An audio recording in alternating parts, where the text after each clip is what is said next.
السلام علیکم، بسم اللہ الرحمن الرحیم۔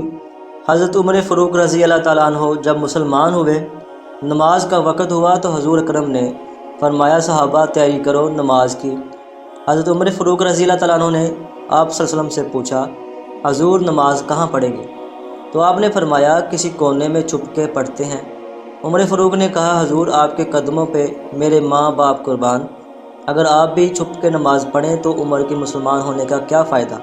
عمر فاروق نے کہا حضور آج نماز کعبۃ اللہ میں پڑھیں گے۔ حضور نے فرمایا عمر کفار کا بڑا غلبہ ہے۔ واہ میرے خدا!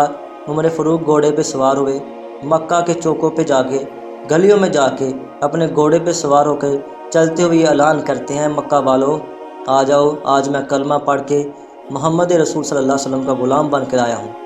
آج ہم کعبۃ اللہ میں نماز پڑھنے جا رہے ہیں۔ اگر کسی نے اپنی بیویاں بیوہ کروانی ہے، اگر کسی نے اپنے بچوں کو یتیم کروانا ہے تو آ جائے عمر کے راستے کو روک کے دکھائے۔ خدا کی قسم جب عمر فاروق رضی اللہ تعالیٰ عنہ مسلمان ہوئے تو مکے کے کافروں نے گلیوں میں نکل کر ماتم کیا کہ ہائے آج آدھا مکہ ہم سے چھینا گیا۔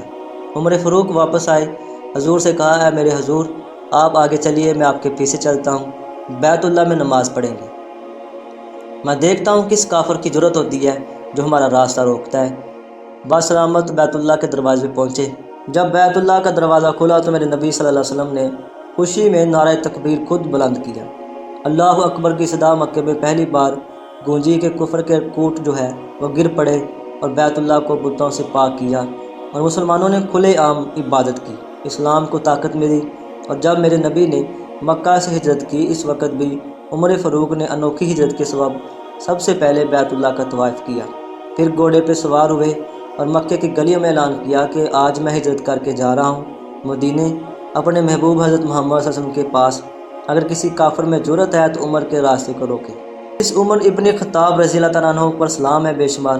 سبحان اللہ، ایسی ایمان کو تازہ کرنے والی بہت زیادہ ویڈیوز میرے اس ویڈیو چینل پہ اپلوڈ ہوتی ہیں۔ میں آپ سے درخواست کرتا ہوں کہ میرے اس چینل کو سبسکرائب کر دیں اور میری اس ویڈیو کو لائک کر دیں۔ تھینک یو، اللہ حافظ۔